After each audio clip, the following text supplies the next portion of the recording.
Hello friends, welcome back to my channel Simnas food world. അപ്പോൾ ഇന്ന് ഞാൻ വന്നിട്ടുള്ളത് ഒരു തട്ടുകട സ്റ്റൈൽ പഴംപൊരിയുടെ റെസിപ്പി ആയിട്ടാണ്. അപ്പോൾ സാധാരണ നമ്മൾ തട്ടുകടയിലേക്ക് പോയി പഴംപൊരി കഴിക്കുമ്പോൾ അതിനൊരു പ്രത്യേക ഒരു ടേസ്റ്റ് ഉണ്ടാവും. അപ്പോൾ അതിനായിട്ട് അവരൊരു സീക്രട്ട് ഇൻഗ്രീഡിയൻറ്റ് ചേർക്കുന്നുണ്ട്. അപ്പോൾ ആ ഒരു ഇൻഗ്രീഡിയൻറ്റ് വെച്ചിട്ട് നിങ്ങളെല്ലാവരും ഒന്ന് ട്രൈ ചെയ്ത് നോക്കുക. തീർച്ചയായിട്ടും നല്ല ടേസ്റ്റുള്ള നല്ല ക്രിസ്പി ആയിട്ടുള്ള പഴംപൊരി തന്നെ നിങ്ങൾക്ക് വീട്ടിൽ റെഡിയാക്കി എടുക്കാനായിട്ട് പറ്റും. അപ്പോൾ കണ്ടു നോക്കി ഇഷ്ടപ്പെട്ടാൽ ഇനി പഴംപൊരി എങ്ങനെയൊന്ന് ട്രൈ ചെയ്ത് നോക്കാം കേട്ടോ. അപ്പോൾ നമുക്ക് പെട്ടെന്ന് തന്നെ ഈ തട്ടുകട സ്റ്റൈൽ പഴംപൊരി എങ്ങനെ റെഡിയാക്കും നോക്കാം. അപ്പോൾ നമ്മുടെ ഈ നാടൻ സ്റ്റൈലിലുള്ള പഴംപൊരി റെഡിയാക്കാനായിട്ട് ഞാൻ ഉപ്പയുടെ ഒരു ബൗളിൽ ഒരു കപ്പ് നിറയെ മൈദ ഇട്ട് കൊടുക്കുന്നുണ്ട്. പിന്നെ ഞാൻ ഇതിലോട്ട് ഇട്ട് കൊടുക്കുന്നത് ഒരു കപ്പ് മൈദപ്പൊടിക്ക് 1 ടേബിൾ സ്പൂൺ നിറയെ അരിപ്പൊടിയാണ്. അരിപ്പൊടി ചേർത്ത് കൊടുക്കുന്നത് എന്തിനാണെന്ന് വെച്ചാൽ നമ്മുടെ പഴംപൊരി നല്ല ക്രിസ്പി ആയിട്ട് കിട്ടണം, അതേസമയം ഒരു കട്ടിയായിട്ട് കിട്ടാൻ വേണ്ടിയിട്ടാണ് കേട്ടോ 1 ടേബിൾ സ്പൂൺ നിറയെ അരിപ്പൊടി ഇട്ട് കൊടുക്കുന്നത്. അതായത് അരിപ്പൊടി ഇല്ലെങ്കിൽ നിങ്ങൾക്ക് അതിന് പകരമായിട്ട് പുട്ടുപൊടി ഉപയോഗിച്ചാലും മതിയാകും കേട്ടോ. ഇനി ഞാൻ ഇതിലോട്ട് ചേർത്ത് കൊടുക്കാൻ പോകുന്നത് നമ്മുടെ പഴംപൊരിക്ക് നല്ലൊരു കളറ് വരാൻ വേണ്ടിയിട്ട് ഒരു പിഞ്ച് മഞ്ഞൾപ്പൊടിയാണ് കേട്ടോ.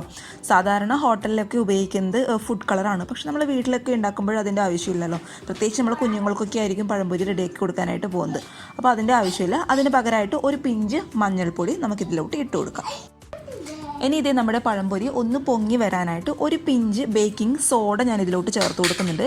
ബേക്കിംഗ് സോഡ എന്ന് പറയുന്നത് തീർത്തും ഓപ്ഷണലാണ് കേട്ടോ. കയ്യിലുണ്ടെങ്കിൽ അല്ലെങ്കിൽ നിങ്ങൾക്ക് താല്പര്യം ഉണ്ടെങ്കിൽ മാത്രം ചേർത്ത് കൊടുത്താൽ മതി. അതിപ്പോൾ ഞാൻ ചേർത്ത് കൊടുക്കുന്നത് നമ്മുടെ പഴംപൊരി നന്നായിട്ട് പൊങ്ങി വരാനും അതേസമയം സോഫ്റ്റ് ആവാനൊക്കെ വേണ്ടിയിട്ടാണ്.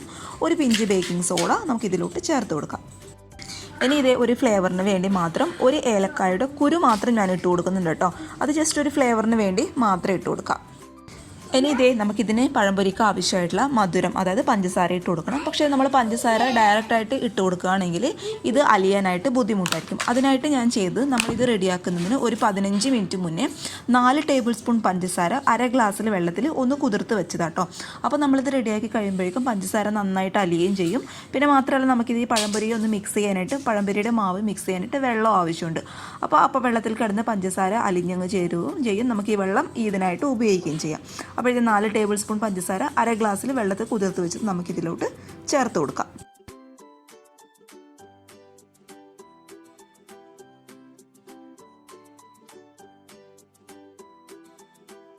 ഇനി ഇതെല്ലാം കൂടി നന്നായിട്ട് ഒന്ന് മിക്സ് ചെയ്ത് കൊടുക്കുക. അപ്പോൾ നിങ്ങളുടെ കയ്യിൽ ഇങ്ങനെ ഒരു വിസ്ക് ഇല്ല എന്നുണ്ടെങ്കിൽ സ്പൂണോ ഫോർക്കോ എന്തെങ്കിലും വെച്ചിട്ടൊന്ന് മിക്സ് ചെയ്ത് കൊടുക്കുക കേട്ടോ. അപ്പോൾ ഇത് നന്നായിട്ട് മിക്സ് ചെയ്തതിന് ശേഷം നമുക്ക് ഈ അര ഗ്ലാസ് വെള്ളം പോരാ കേട്ടോ. ഇനി നമുക്കിതിലോട്ട് കുറച്ചായിട്ട് വെള്ളം ചേർത്ത് ഒന്ന് മിക്സ് ചെയ്തെടുക്കാം. പിന്നെ പഴംപൊരിയുടെ മാവ് എന്ന് പറയുന്നത് ഒരുപാട് ലൂസായി പോകാൻ പാടില്ല, കുറച്ച് കട്ടിയിലായിട്ടാണ് വേണ്ടത്. കാരണം ഒരുപാട് ലൂസായി കഴിഞ്ഞാൽ നമ്മളിത് പഴം ഇട്ട് ഫ്രൈ ചെയ്തെടുക്കുമ്പോൾ പെട്ടെന്ന് മാവ് വേറെ പഴം വേറെ ആയി പോകും. അതുകൊണ്ട് ഒരുപാട് ലൂസാകാൻ പാടില്ല, കുറച്ച് കട്ടിയിലുള്ള മാവാക്കി റെഡിയാക്കി എടുക്കുക കേട്ടോ. ഇനി അവസാനമായിട്ട് ഈ മാവിന് ആവശ്യമായിട്ടുള്ള ഒരു പിഞ്ച് ഉപ്പും കൂടി ഞാൻ ഇതിലോട്ട് ചേർത്ത് കൊടുക്കുന്നുണ്ട്. അപ്പോൾ ഇതാണ് നമ്മുടെ മാവിൻ്റെ പരുവെന്ന് പറയുന്നത്. ഒരുപാട് ലൂസല്ല, ഇച്ചിരി ടൈറ്റിലാണ് കേട്ടോ വേണ്ടത്. അപ്പോൾ പഴം എന്ന് പറയുമ്പോൾ ഞാനിപ്പോൾ ഇവിടെ ഒരു വലിയ നേന്ത്രപ്പഴമാണ് എടുത്തിട്ടുള്ളത്. അത്യാവശ്യം ഒരുപാട് പഴുത്ത പഴം എടുക്കാനായിട്ട് പാടില്ല കേട്ടോ. ഒരു മീഡിയം ലെവലിൽ മാത്രം പഴുത്തിട്ടുള്ള പഴം മാത്രം ഇങ്ങനെയുള്ള പഴംപൊരിക്കൊക്കെ എടുക്കാനായിട്ട് കൂടുതൽ ടേസ്റ്റ് ഉണ്ടാവുക. അപ്പോൾ അത് ഒരുപാട് നേരിയതായിട്ടും അതായത് ഒരുപാട് തിന്നായിട്ടും കട്ട് ചെയ്യാനും പാടില്ല, ഇച്ചിരി കട്ടിയിൽ വേണം കട്ട് ചെയ്യാനായിട്ട്. അപ്പോൾ അതൊക്കെയാണ് പഴംപൊരിയുടെ ആ ഒരു സീക്രട്ടായിട്ടുള്ള കാര്യം എന്ന് പറയുന്നത് കേട്ടോ. ഒരുപാട് കട്ടിയിൽ അരിയാനായിട്ട് പാടില്ല, അതുപോലെ ഒരുപാട് പഴുത്ത പഴം എടുക്കാനായിട്ട് പാടില്ല. അതൊക്കെ ഒന്ന് ശ്രദ്ധിച്ചാൽ നല്ല അടിപൊളിയായിട്ടുള്ള പഴംപൊരി നമുക്ക് റെഡിയാക്കി എടുക്കാനായിട്ട് പറ്റും കേട്ടോ. ഇനി നമ്മൾ ഒരു പാനിൽ എണ്ണ ചൂടാക്കിയതിന് ശേഷം, അതിപ്പോൾ എണ്ണ വെച്ചാൽ നിങ്ങൾക്ക് ഓയിൽ ഉപയോഗിക്കാം, അതല്ല നല്ലൊരു ടേസ്റ്റ് കിട്ടാൻ വേണ്ടിയിട്ട് വെളിച്ചെണ്ണയാണെങ്കിൽ അത് ഉപയോഗിക്കാം കേട്ടോ.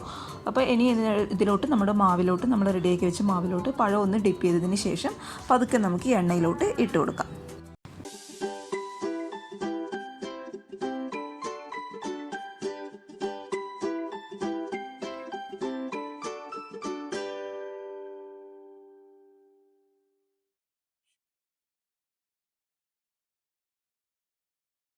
ഇത് നമ്മുടെ അടിപൊളിയായിട്ടുള്ള പഴംപൊരി ഇവിടെ എല്ലാം മുഴുവനായിട്ട് ഞാൻ ചുട്ടെടുത്തിട്ടുണ്ട്. അത്ര ടേസ്റ്റ് ആട്ടോ കഴിക്കാനായിട്ട്. നിങ്ങൾ ഇങ്ങനെയൊന്നും ട്രൈ ചെയ്ത് നോക്കുക. അപ്പോൾ നിങ്ങൾക്ക് തട്ടുകട സ്റ്റൈൽ അല്ലെങ്കിൽ ഹോട്ടലിലൊക്കെ കിട്ടുന്ന ആ ഒരു പഴംപൊരിയുടെ അതേ ടേസ്റ്റ് തന്നെ കിട്ടും. പിന്നെ അരിപ്പൊടി ചേർക്കാനായിട്ട് മറന്നു പോകരുത് കേട്ടോ. ഒന്നുകിൽ അരിപ്പൊടി അല്ലെങ്കിൽ പുട്ടുപൊടി, ഏതെങ്കിലും ഒന്ന് നിങ്ങൾക്ക് ഏതാണോ അവൈലബിൾ ആയിട്ടുള്ളത് അത് ചേർത്ത് കൊടുത്താൽ മതിയാകും കേട്ടോ. അപ്പോൾ എല്ലാവർക്കും ഇഷ്ടമായെന്ന് വിചാരിക്കുന്നു. എല്ലാവരും ഇനി പഴംപൊരി ഇങ്ങനെയൊന്ന് തീർച്ചയായിട്ടും ട്രൈ ചെയ്ത് നോക്കുക. ട്രൈ ചെയ്ത് നോക്കിയിട്ട് നിങ്ങളുടെ അഭിപ്രായങ്ങൾ അറിയിക്കുക. അതുപോലെ ചാനലിലെ വീഡിയോസൊക്കെ ഇഷ്ടപ്പെടുക ഇഷ്ടമാണെങ്കിൽ സബ്സ്ക്രൈബ് ചെയ്യാനും ലൈക്ക് ചെയ്യാനും ഷെയർ ചെയ്യാനും മറക്കരുത്. അടുത്തൊരു നല്ല വീഡിയോ ആയിട്ട് കാണും വരെ thank you for watching Simnas food world. By.